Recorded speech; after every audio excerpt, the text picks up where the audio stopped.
আমার এই জীবনে আমি এই বৃদ্ধ মহিলাটির মতো আর কোনো মানুষ আমি আমার জীবনে দেখিনি। তো কি হয়েছিল আমি তোমাদেরকে খুলে বলছি। আমার মনে হয় কথাগুলো শোনার পর তোমাদের চোখ দিয়ে তোমাদের অজান্তেই পানি ঝরে পড়বে। আমি দোকানে বসে বসে কাজ করছিলাম। তো হঠাৎ করে এই বৃদ্ধ মহিলাটি আমার দোকানে চলে আসলো। তো আসার পর তার ব্যাগ থেকে সুপারি বের করলো। তো আমাকে বলতেছে যে বাবা এই সুপারিগুলো কিনবে। তো আমি বললাম আমি সুপারি দিয়ে কি করব, আমার তো সুপারি দরকার নেই। তো এই বৃদ্ধ মহিলার দিকে ভালো করে তাকালাম। ওনার দিকে তাকিয়ে দেখি যে ওনার চেহারার মধ্যে অনেক আতঙ্কের একটা ছাপ।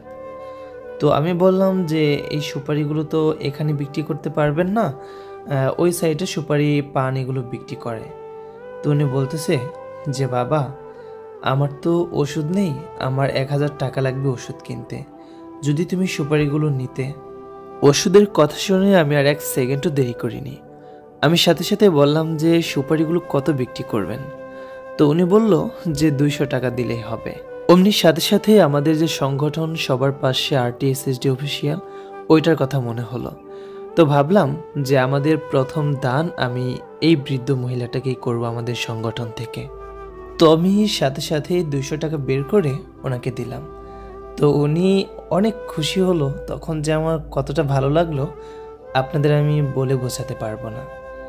তো যাই হোক, নেওয়ার পর যখন উনি চলে যাবে আমি ওনাকে বললাম যে আপনি তো আমার আম্মুর বয়সী, তো আপনি আমার আম্মুর মতোই। আর আমি তো সুপারি খাই না, আমার বাসার কেউ সুপারি খায় না, তো এই সুপারিগুলো আপনি নিয়ে যান। উনি কোনোভাবেই সুপারিগুলো নেবেন না।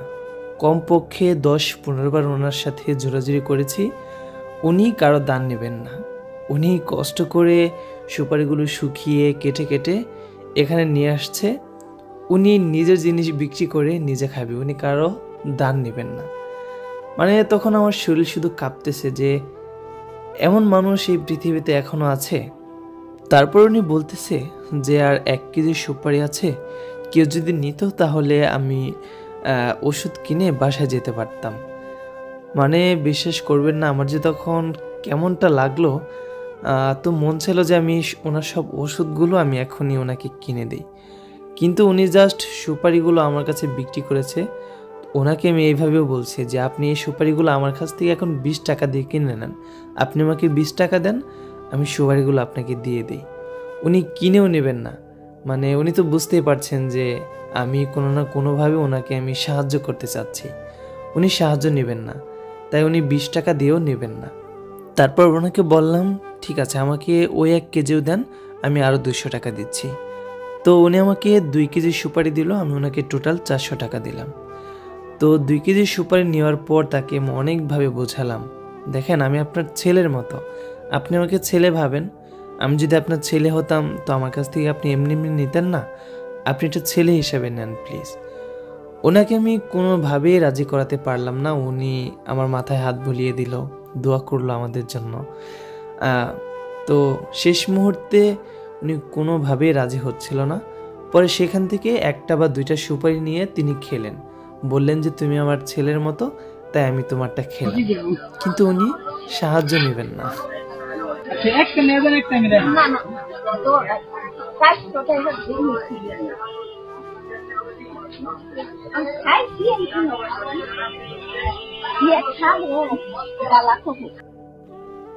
আমি ওই বৃদ্ধ মহিলার কিছু কথা তোমাদেরকে শোনাচ্ছি, মন দিয়ে শোনো।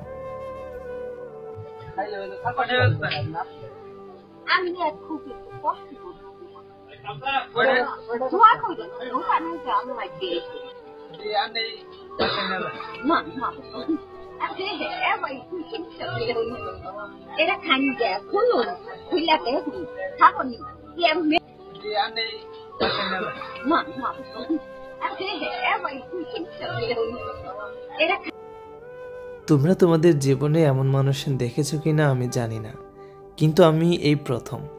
আমার মনে হয় এ জায়গায় অন্য কেউ থাকলে তাকে টাকা দেওয়ার পর সেগুলো দিয়ে দিতে চাইলে সে নিয়ে যেত, কিন্তু উনি কোনোভাবেই রাজি হচ্ছিলেন না। তোমরা কিন্তু ওনার নিজের মুখেই শুনলে যে তাকে এমনিতে 200-300 টাকা দিলেও সে নেবেন না। আসলে একটা মানুষ কতটা সৎ একবার ভেবে দেখেছেন? সর্বপ্রথম হচ্ছে আমরা সবার পাশে RTSSD অফিসিয়াল এই সংগঠনের টাকাটা আমরা এমন একজন ব্যক্তিকে দিতে পেরেছি যে আমার নিজের কাছে খুব ভালো লাগছে। মানে আমরা তো সবাই আল্লাহর রাস্তায় মন থেকে টাকাটা দিয়েছি, তাই আল্লাহ আমাদের কাছে এমন একজন সৎ ব্যক্তি পাঠিয়েছিলেন যে তাকে আমরা একটু হলেও সাহায্য করতে পেরেছি।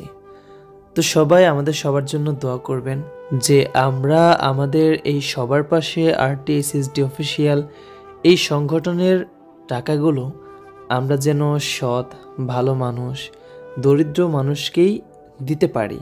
আর আমরা সবাই মন থেকে একদম খাস দিলে এই বৃদ্ধ মহিলার জন্য দোয়া করব।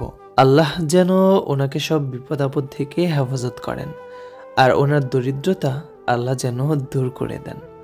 আল্লাহ যেন ওনাকে হায়াত দেন, আল্লাহ যেন ওনাকে ভালো রাখেন, আমিন। তো ভিডিওটি যদি ভালো লাগে তাহলে অবশ্যই সবার সাথে শেয়ার করবে, সবার কাছে শেয়ার করে ভিডিওটি ছড়িয়ে দাও। হয়তো এই ভিডিওটি দেখে একজন মানুষ অন্য কাউকেও দান করতে পারে বা শিখতে পারে, সেই দানগুলোর জন্য কিন্তু আমাদের সওয়াব হবে।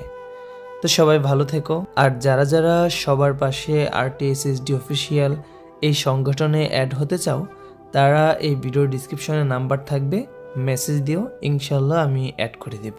এই ভিডিওটি যারা নতুন দেখছেন তাদেরকে আমাদের সংগঠনের বিষয়ে একটু খুলে বলি। আমাদের সংগঠনের নাম হচ্ছে সবার পাশে RTSSD অফিসিয়াল। তো আমরা সবাই এখানে প্রতি মাসে মাত্র 100 টাকা করে দিই, আর সেই টাকাগুলো দিয়ে আমরা অসহায় দরিদ্র মানুষকে সাহায্য করি। আর যে সুপারিগুলো রেখেছি ইনশাল্লাহ কালকে সেই সুপারির দোকানে গিয়ে বিক্রি করে সেই টাকাটা আবার আমাদের সংগঠনে অ্যাড করে দেব, সমস্যা নেই। অনেকের মনে ভাবনা আসতে পারে যে ভাইয়া সংগঠনের টাকা তো দিলেন, সুপারি তো আপনি রেখে দিলেন, তো সেই সুপারি দিয়ে কি করবেন বা সেই সুপারির কি অবস্থা? তো সেই সুপারিগুলো আমরা কালকে বিক্রি করে আমাদের সংগঠনে আবার অ্যাড করে দেবো সেই টাকাগুলো।